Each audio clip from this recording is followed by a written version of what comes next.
करता।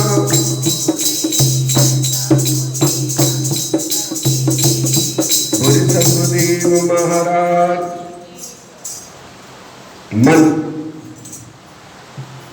मन को प्रभु चरणों में अर्पण करना है। आवाज सही करके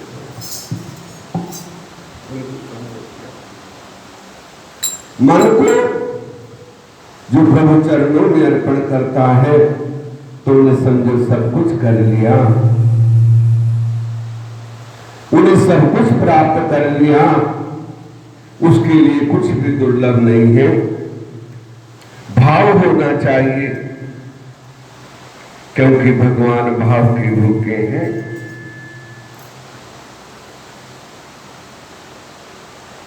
और ऋषि बोले, सूत जी, आपने पार्थिव महेश्वर जैसी महिमा वेद व्यास जी से सुनी, वो सब कृपा करके लोगों को सुनाइए। सूत जी बोलते हैं, ऋषियों, मैं तुम्हारी श्रद्धा भक्ति से प्रसन्न होकर शिव के पार्थिव लिंग की महिमा का वर्णन करता हूं। हे विप्रो, सब लिंगों में पार्थिव लिंग सर्वश्रेष्ठ है, जिसके पूजन से बहुत से लोग सिद्ध हो गए हैं।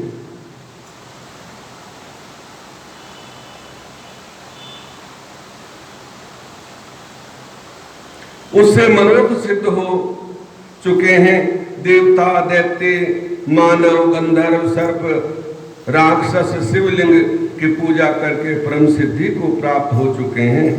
सतयुग में रत्न का, त्रेता में स्वर्ण का, द्वापर में पारे का और कलयुग में पार्थिव लिंग श्रेष्ठ है। पार्थिव लिंग क्या है? क्या है पार्थिव लिंग? जो पत्थर का शिवलिंग है वो पार्थिव लिंग है, सर्वश्रेष्ठ है। पार्थिव मूर्ति के अनंत पूजन से, तप से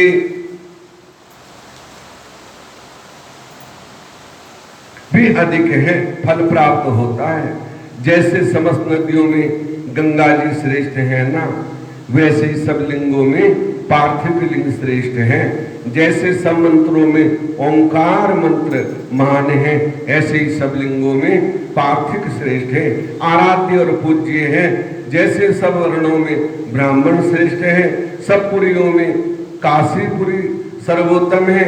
जैसे सब व्रतों में शिवरात्रि व्रत श्रेष्ठ है, और जैसे सब शक्तियों में शिव शक्ति श्रेष्ठ मानी गई है, वैसे ही सब लिंगों में पार्थिव लिंग श्रेष्ठ है। पार्थिव का आराधन परम पवित्र है, पूर्ण रूप से धन धान्य आयु की वृद्धि करने वाला, तुष्टि पुष्टि लक्ष्मी को देने वाला है, तथा कार्य का साधन करने वाला है। जो पार्थिव लिंग बनाकर जीवन पर्यंत नित्य प्रति पूजन करता है, वो परलोक का भागी होता है। असंख्य वर्षों तक वहां रहकर शिवलोक से लौट भारत खंड का राजा होता है। इतना फल शिवलिंग की पूजा का है। जो प्रतिदिन शिवलिंग की पूजा करता है, जल चढ़ाता है भाव से, एक बूंद जल की चढ़ाता है, और ना चढ़ा सके तो अपना मन रूपी जल भगवान के अर्पण कर दे, वो भी पूजा ही है। किसी कारणवश यदि ना कर सके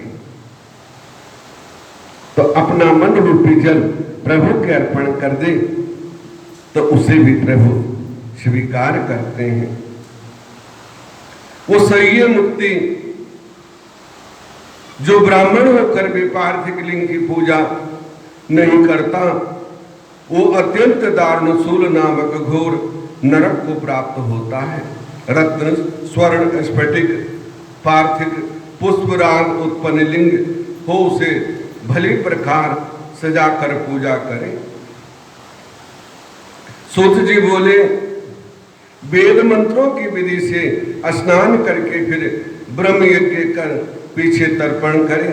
सब नित्य कर्मों को करके शिव स्मरण करके भस्म तथा रुद्राक्ष को पहने, पहले धारण कर लेवे फिर भक्ति पूर्वक श्रेष्ठ पार्थिव लिंग की वेदोक्त विधि से भली प्रकार पूजा करें। किसी नदी के तट पर, पर्वत पर, जंगल में, शिवालय या पवित्र देश में पार्थिव पूजन करना चाहिए। पवित्र देश में उत्पन्न हुई मिट्टी को प्रयत्न से लाकर सावधान हो शिवलिंग की पूजा करनी चाहिए। मृतिका को जल से शुद्ध करके धीरे धीरे उसके लिंग बनावे और नमो शिवाय बोलता जावे।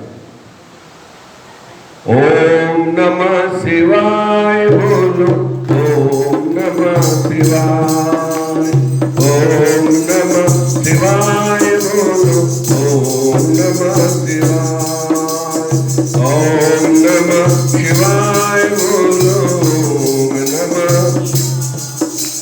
शिव शक्ति का महामंत्र है, मुक्ति का उपाय। शिव शक्ति का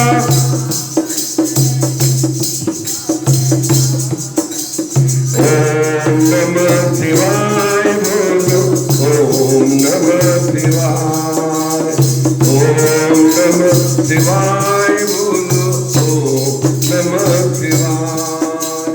शिव शक्ति का महामंत्र मुक्ति का उपाय। शिव शक्ति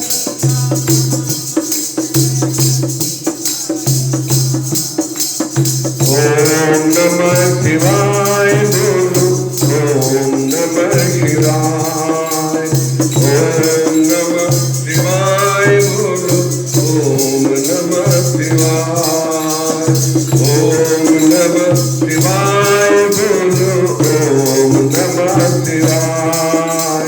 शिव शक्ति का महामंत्र मुक्ति का उपाय।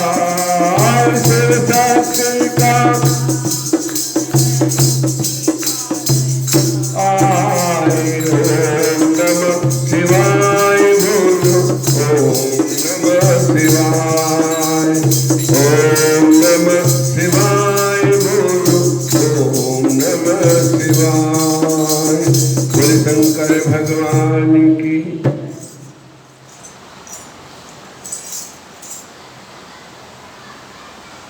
क्षेत्र सिद्ध करे, आयुष्यम द्वारा जल का संस्कार करे। नमस्ते रुद्र इस मंत्र स्फटिक बंद करे।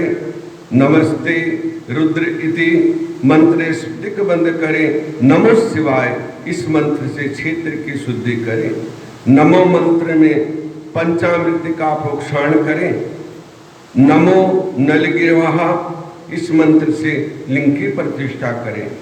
इत रुद्राक्षा मंत्र से भक्ति सहित रमणीय आसन देवे। नमस्ते नमो महा अंता इस मंत्र से आह्वान करें। यतेंद्र इस मंत्र से उपदेश करे, स्थिर करे। मही पुष्प इस मंत्र द्वारा स्नेह सहित आदिवास करें। आसोजी इस मंत्र द्वारा देवन्यास करके औष सम्मिति इस मंत्र द्वारा उपसर्ग करे। नमस्ते नीलगिरवः इस मंत्र से मनु द्वारा पाद्य स्नान, रुद्र गायत्री द्वारा अर्ध देकर त्रम्बकम मंत्र द्वारा आचमन करावे और दतिक्रमण इस मंत्र से द्वारा दतीय स्नान कराकर घृत मंत्र द्वारा दूध स्नान करावे। इस तरह वेद की विधि से जो बुद्धिमान लोग शंकर जी का पूजन करते हैं उनको शिव जी की उत्तम फल प्रदान करते हैं। शिव के नमो में पार्थिव लिंग की पूजा करें।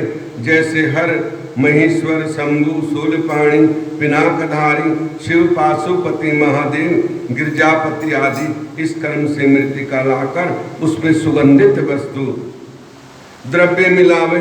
फिर सोने का शोधन करके प्रतिष्ठा आह्वान करके स्नान, पूजन, अक्षमा, याचना करके विसर्जन करे। भक्ति पूर्वक ओम नमः शिवाय मंत्र का जप करता हुआ ये सारा कर्म करे। ओम नमः शिवाय मंत्र अंदर चलता रहे। ठीक है, ओम नमः शिवाय, ओम नमः शिवाय मंत्र जो है वो अंदर चलता रहे, शिव जी का ध्यान नित्य प्रति करता रहे। इस प्रकार गुरु के दिए हुए पंचाक्षरी मंत्र को विधि सहित सदैव जपता रहे, सप्तरुद्र का पाठ करता रहे, हाथ में अक्षत और पुष्प लेकर श्रद्धा भक्ति सहित प्रसन्न चित्त हो। इस प्रकार शंकर भगवान की प्रार्थना करें। हे मृगदंड, आपके गुणों को जानने वाला, आप में चित्त को लगाने वाला आपका दास हूँ। हे भूतनाथ, ऐसा जानकर आप मुझ पर कृपा दृष्टि कीजिए। हे शिव, ज्ञान से मैंने जो कुछ भी आपका पूजन आदि किया है, आपकी कृपा से वो सफल हो। हे गौरीश, मैं तो महापापी हूँ, आप पतित पावन हैं, ऐसा जानकर आपकी जैसी इच्छा हो वैसा करें।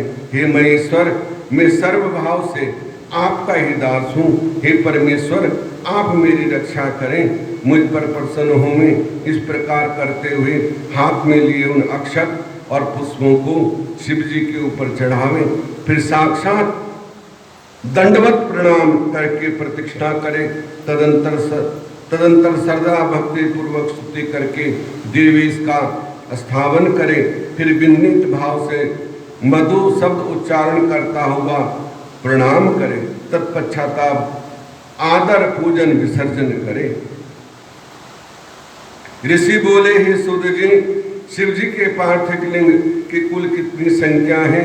सूत जी बोले, ऋषियों, पार्थिव लिंग की संख्या कामना अनुसार कई कही गई हैं। विद्वान पुरुष प्रति सहित 1000 पार्थिव शिव का पूजन करे। धन का इच्छुक 1500, वस्त्र की चाहना वाला 500 पार्थिव लिंगों को बनाकर पूजा करें। मोक्ष का इच्छुक 1 करोड़, भूमि का इच्छुक 1000, दया भाव चाहने वाला 3000, तीर्थ यात्रा की कामना करने वाला उसके अनुसार वेद विधि से उनकी उतनी संख्या में पार्थिव लिंग की पूजा करें। पार्थिव पूजा करोड़ों यज्ञों के फल देने वाली है, कामी मनुष्य को भक्ति और मुक्ति देने वाली है। कलयुग में और लोगों में भी जो लिंग पूजा ही श्रेष्ठ कही है, इसके समान दूसरा कुछ भी नहीं है। यही शास्त्र का नियम है। भक्ति मुक्ति दाता लिंग अनेक आपत्तियों से बचाता है। इसे नित्य पूजने वाला शिव की सही मुक्ति को प्राप्त करता है। 4 उंगल ऊंचा सुंदर वेदी से युक्त लिंग उत्तम कहा गया है। उसमें आधा मध्यम, उससे आधा अधम कहा गया है। उससे कोई फल नहीं होता। विद्वान को चाहिए कि वह अन्य सब कर्म जालों को छोड़कर नित्य प्रति एक ही लिंग की पूजा करे, क्योंकि इतना करना बड़ा संभव है। भगवान ने कहा कि प्रतिदिन एक लिंग की पूजा कर लो, बस उतना पर्याप्त है, लेकिन श्रद्धा भाव से, ठीक है ना? तो उसी से आपको सबका फल मिल जाएगा।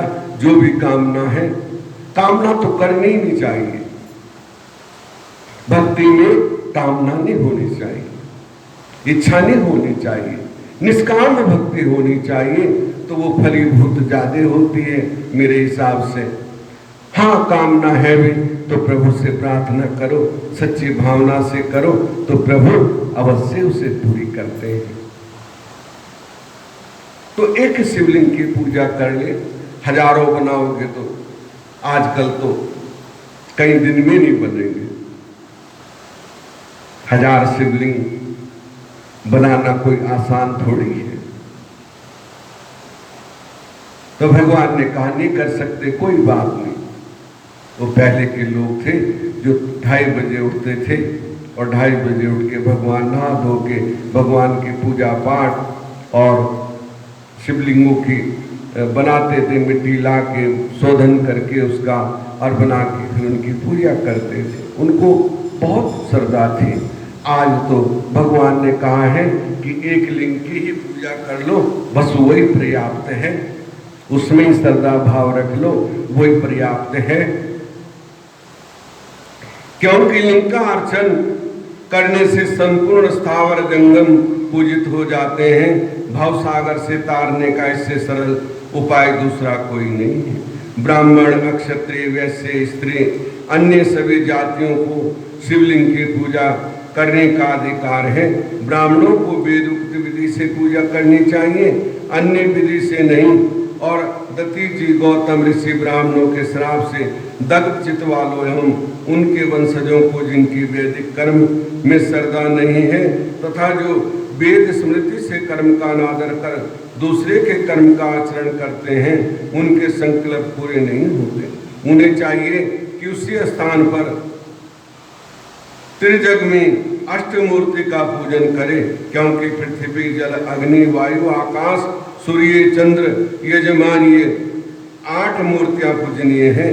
सर्वभाव, रुद्र, उग्र, भीम, ईश्वर, महादेव, पाशुपत, इन मूर्ति को बनाकर पूजा करें।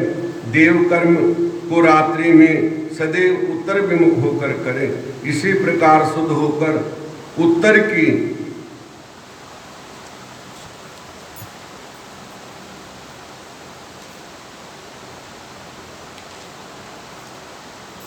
और मुख करके शिव जी का पूजन करें। ऋषि बोले, सूत जी, हमने पूर्व में सुना है कि शिव नैवेद्य ग्रहण करने योग्य नहीं है। हे मुनिनाथ, इसका और बिलपत्र का मातम का वर्णन कीजिए। सूत जी बोले, हे ऋषियों, शिव जी के नैवेद्य को देखकर तो पाप दूर से भाग जाते हैं। उसको ग्रहण करने पर तो बहुत ही पुण्य का फल मिलता है। शिव नैवेद्य भक्षण करने से तो हजारों अरबों यज्ञों से बढ़कर शीर्ष मुक्ति प्राप्त होती है। जिसके घर में शिव जी का नैवेद्य का प्रचार होता है, उसका घर तो पवित्र है, तीर्थ तुल्य है, बल्कि साथ में वो अन्य घरों को भी पवित्र कर देता है। अतः शिव नैवेद्य को घर से आया हुआ देखकर प्रसन्न पूर्वक उसे सिरोधार्य करके सिर पे धारण करना चाहिए। शिव स्मरण करते हुए बड़े प्रयत्न से उसे भक्षण करना चाहिए। ऋषियों ने पूछा कि प्रभु, लोग कहते हैं कि शिव नैवेद्य भक्षण करने योग्य नहीं है। उसे भगवान ने, सूत जी ने कहा कि उसे अवश्य भक्षण करना चाहिए। जब कथा हो रही हो तो बैठ जाया करो। यदि बैठना आता है उधर मथा टेक के चले जाओ, इधर उधर नहीं घूमना बिल्कुल। कथा विघ्न पड़ता है, या सुनिए तो बैठ जाओ, नहीं मत्था टेक के चले जाओ।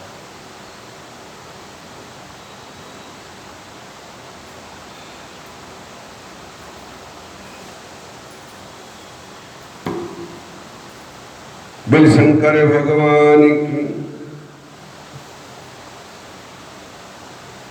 तो शिव नैवेद्य अवश्य भक्षण करने योग्य है। सिरोधार्य करके उसे स्मरण करते हुए बड़े प्रयत्न से भक्षण भी करना चाहिए, क्योंकि शिव नैवेद्य भक्षण करने से ब्रह्म हत्यारा भी पवित्र हो जाता है। परंतु जहाँ चंडालों का अधिकार हो, वहाँ महाप्रसाद भक्ति से भक्षण करना उचित नहीं है। बौड़ लिंग, सिद्धलिंग और स्तंभो लिंग तथा संपूर्ण प्रतिमाओं में चंडाल का अधिकार नहीं है।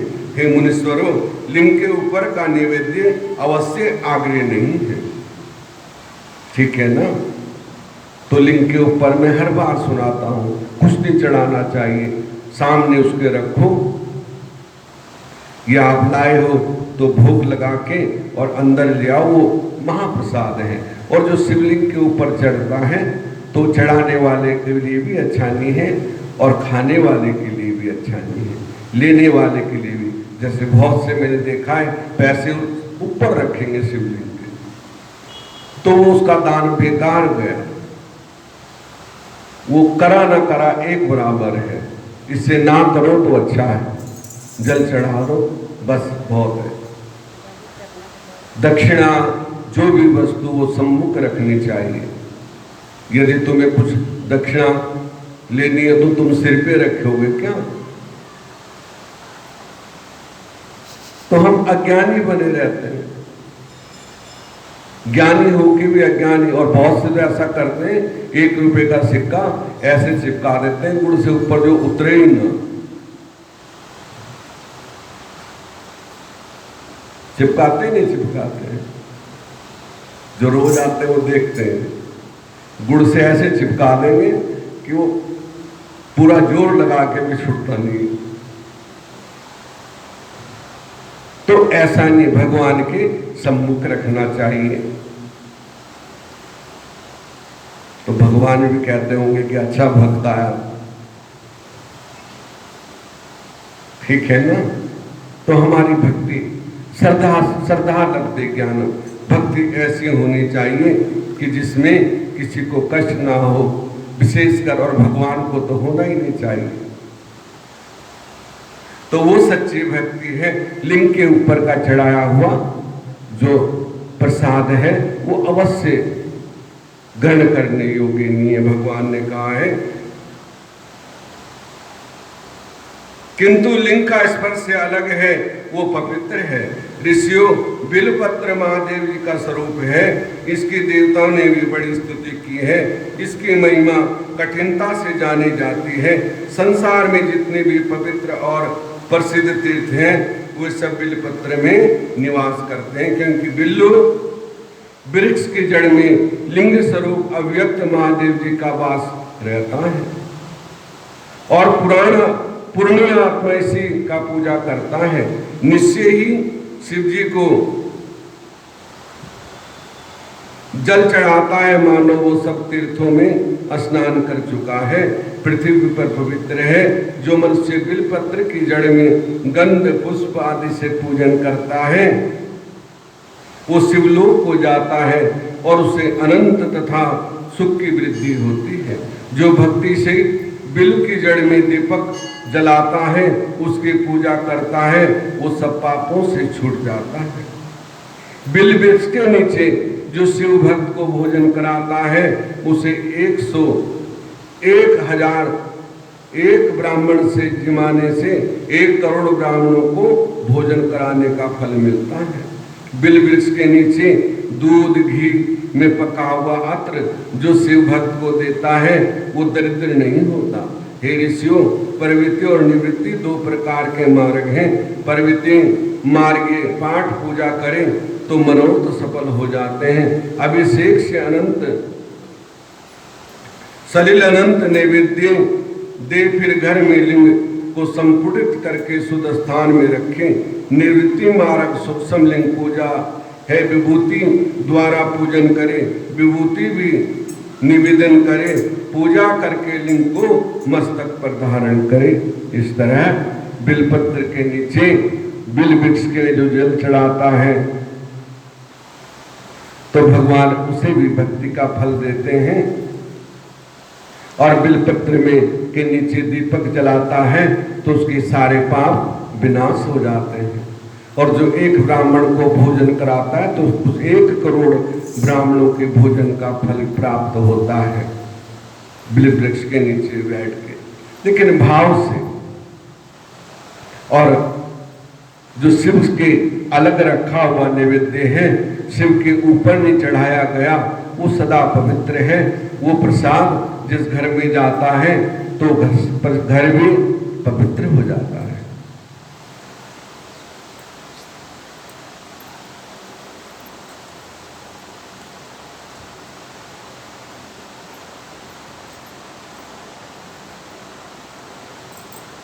वो घर पवित्र हो जाता है और उस घर में भगवान का प्रसाद जो है जो उसे भक्षण करता है तो वो क्यों नहीं पवित्र होगा, वो अवश्य पवित्र होगा। इसलिए भाव होना चाहिए, मन में भाव होगा तो अवश्य फल मिलता है। भगवान ने कहा है कि मैं भाव का भूखा हूं, भाव का भूखा हूं मैं, और भाव ही एक सार है। भाव का भूखा हूं मैं और भाव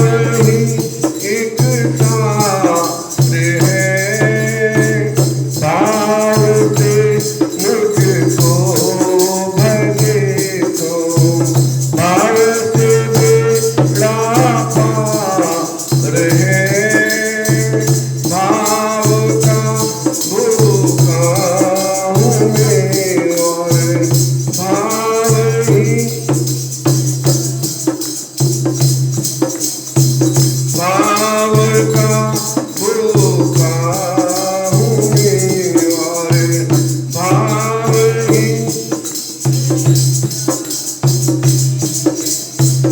भाव से मुझको भरे दो भाव से भाव का भूखा हूँ मैं और भाव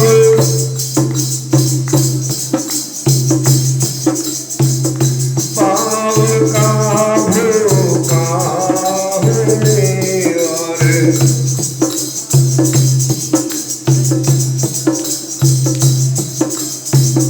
अन्न धन और वस्त्र भूषण कुछ न मुझको चाहिए अन्न धन और वस्त्र भूषण कुछ न मुझको चाहिए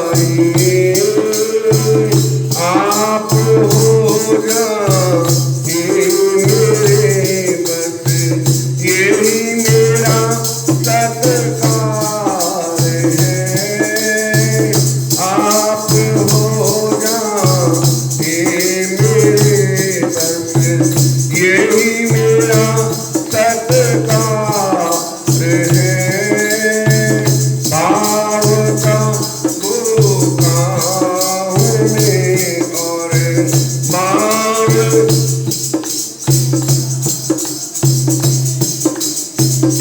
भाव बिन कुछ बीज दे मैं कभी लेता नहीं भाव बिन कुछ बीज दे मैं कभी लेता नहीं भाव से एक फूल दे दो भाव से एक फूल दे दो वो मुझे स्वीकार है भाव का भूखा हूँ मैं और भाव ही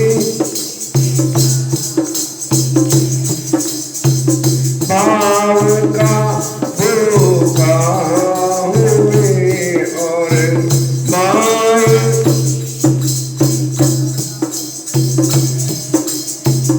भाव बिन सुनी पुकारे मैं कभी सुनता नहीं भाव बिन सुनी पुकारे मैं कभी सुनता नहीं भाव सूरत तेरे मुझको करती है लाचार है भाव सूरत तेरे मुझको करती है लाचार है भाव का भूखा हूँ मैं और भाव ही भाव का भूखा हूँ मैं और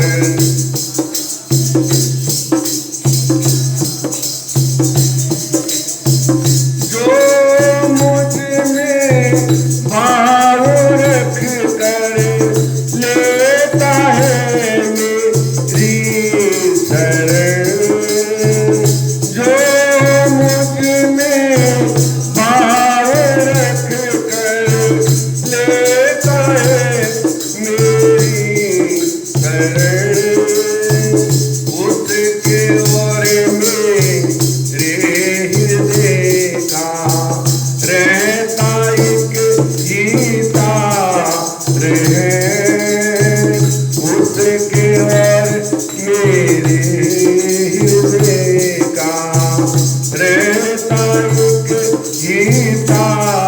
रहे भाव का धोखा हमें और पा रही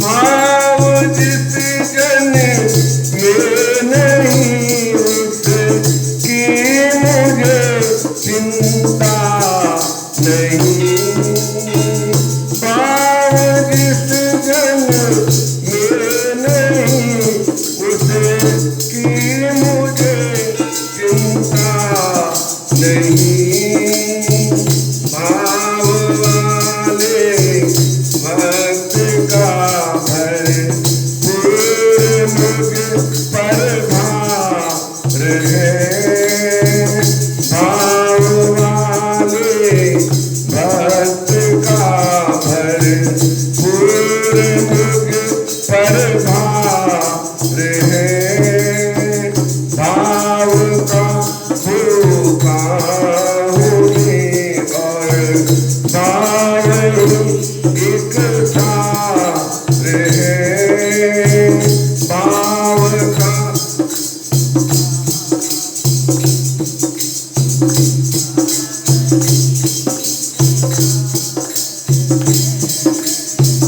बांध लेते भक्त मुझको भाव की जंजीर में बांध लेते भक्त मुझको भाव की जंजीर में इसलिए भूमि पे होता है मेरा अवतार है इसलिए भूमि पे होता है मेरा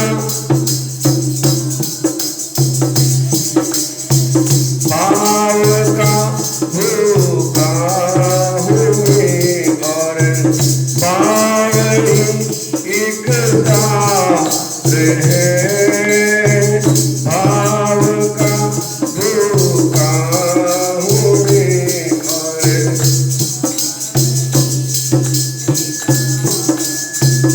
बोल शंकर भगवान की जय सदगुरुदेव महाराज की जय आनंद कंद भगवान। तो इस तरह भाव प्रभु के चरणों में होना चाहिए और भाव से प्रभु प्रसन्न होते हैं। आज की कथा को विश्राम देते हैं। पहले हनुमान चालीसा का पाठ कर लेना, उसके बाद आरती होगी। हर हर महादेव हर हर